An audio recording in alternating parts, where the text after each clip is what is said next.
Welcome back to the channel. I'm Rochelle and this is Brampton Gardener, and today is a very exciting day as well because I'm going to start hardening off some of my plants.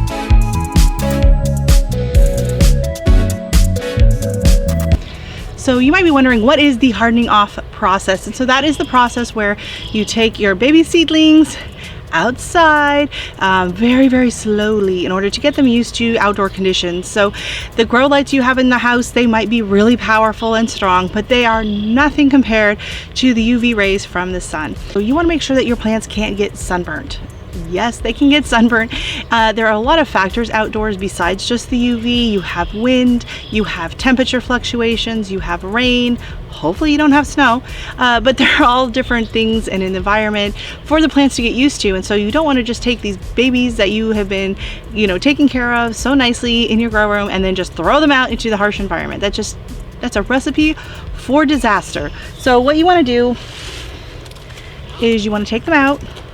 And if it's a sunny day, the first day, just go put them in like full shade for a few hours and then bring them back in. The next day you can bring them out, put them in full shade again for a few more hours. So they're getting used to more of like indirect UV light. They're getting used to the weather, the temperature outside, other environmental factors. If you've got like very windy areas, things like that. And then over time, once you've built up to like a full day out in the shade and they still look great, then you can start bumping them into a sunny spot for an hour or two. Morning sun is the best, and then back into the shade, and you just want to gradually build up a couple of hours each day. So if you're in a really warm sunny spot, this can take you over a week to do, and it's kind of a pain in the butt, but it is very important in order to get nice healthy seedlings. So some of these guys have been out here in the greenhouse for quite a while, and the greenhouse has more light, more UV than the grow room does, and so it does kind of shorten down your hardening off process. We also have a fan in there, so they do get a lot of wind circulation, and they're used to the fluctuation of temperatures, right? So it gets hot in the day, it gets cool at night, where your plants in your grow room are probably staying at a pretty even temperature all day. So that's another thing, is they kind of have to get used to that fluctuating of the temperature. So the plants that have been out in the greenhouse for a while, yeah, they're going into the shade today for a few hours. They might let them get an hour of sun, we'll see. It's not super hot here yet, and the sun is still pretty high in the sky, so we will see about that. I have these beautiful tomatoes that'll be going out. Oops. Lovely little tomatoes that are in their little fiber pots that I potted up on that video. So yeah, they're all gonna go out today and get a little bit of some fresh air, and then I will be putting them back into the greenhouse in a few hours. Just I don't want to risk anything at this point. You spend so much time and effort and energy growing them. Don't blow it now. Don't blow it now. Take your time and get them out. Now, the easiest and the best way to harden them off is if you have some like really overcast days or rainy days, you can just put them out. Like if it's super overcast, you get like 3 or 4 days that are super overcast, just put them out. They'll be fine. I've done it before, no worries, they'll be fine. And that's the easiest way, because then you're not having to move them, chasing the shade or whatever throughout the day. So I'm just gonna go and try to find a spot for all my little babies. I'm going to try and put them up on pots so that bunnies and other animals don't get into my seedlings, because that would make me very angry. And there are a few things that I just brought down from the grow room the other day, and they're on some of the trays. They're gonna stay in the greenhouse because they can get used to the fluctuating of temperatures, the breeze from the fan, and the UV through the plastic on the greenhouse, and I will be starting to harden them off. I might give them a few days to kind of get used to it in there first. So I've already taken quite a few things out, but I will show you how it looks right now, and then I'll show you, give you a little tour of all the seedlings when I'm done. It looks with all the seedlings in there, and you can see I've taken most out. The ones down at the bottom are going to stay down there because they're the cannas that haven't really sprouted too much yet.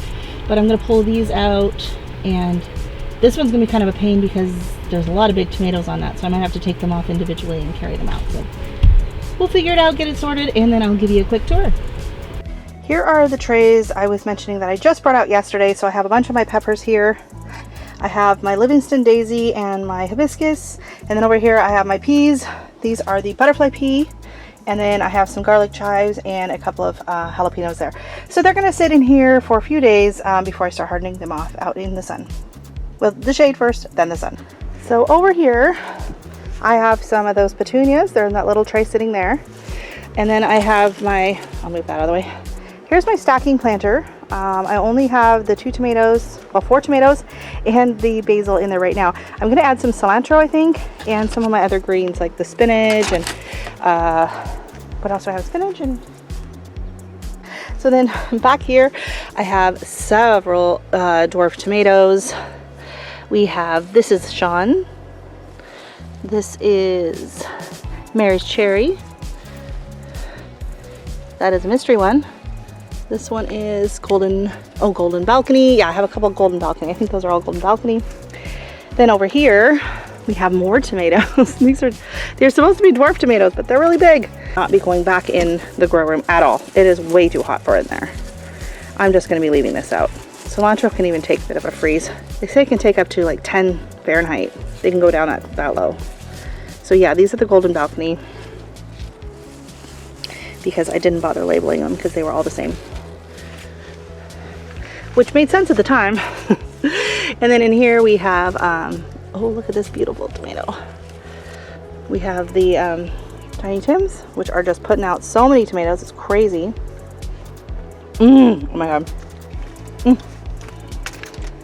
So fresh, so delicious. It's what we've all been waiting for. You can see there's more there. This is my Bueno Malata. It just has not been doing well this year. Red cherry, mystery pepper. And then these are the Chinese ornamental peppers over here, which, oh my gosh, they're just starting to get little tiny flowers. So I need to pop those off. And then along here, these are my poblano or ancho peppers. They're doing really good too. Then I have my tray of coleus and lobelia. Gomphrena and more lobelia. My greens are doing really good that I planted out. The pak choi is getting big. Lettuce. Very nice. And then over here, this is the tray that I potted up in Danny's live. I'll drop a link down below. There are 99 plants on this tray, which is one of the great, amazing benefits of using soil blocks. So these are all sitting in 2-inch blocks. And I was too late getting them potted up because I had gotten sick right when they needed to get potted up. So they kind of got a little wonky, but they're doing really good. They've taken to the greenhouse beautifully. So we have lots of varieties. These here on the end are my garden huckleberry. They're coming along just nice. So we have garden huckleberry, we have mortgage lifter, old German, candy sweet, black plum, brandywine, lots of brandywine. Let's see if we can see the labels on the back side. I have Marglobe, Gold Nugget, Sweetie, Pink Tiger,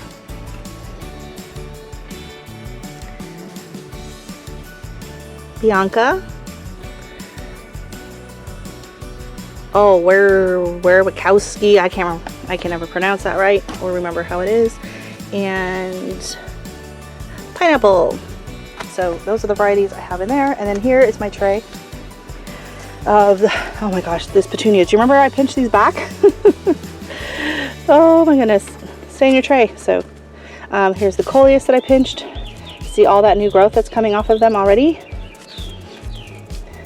And all these petunias are getting big. Look how much those coleus have grown since I showed you that video. They've just really shot up. So the heat of the greenhouse is really agreeing with them. And the impatience, like I pinched those way back. See, I pinched it there, and now look at how much has grown. So I know it's hard to pinch them back, but it really, really does help. And I could actually pinch these big long ones back again, and I could actually root them. They're really, really easy to root, just like the others. You just stick them in water. Warning, petunias are very sticky.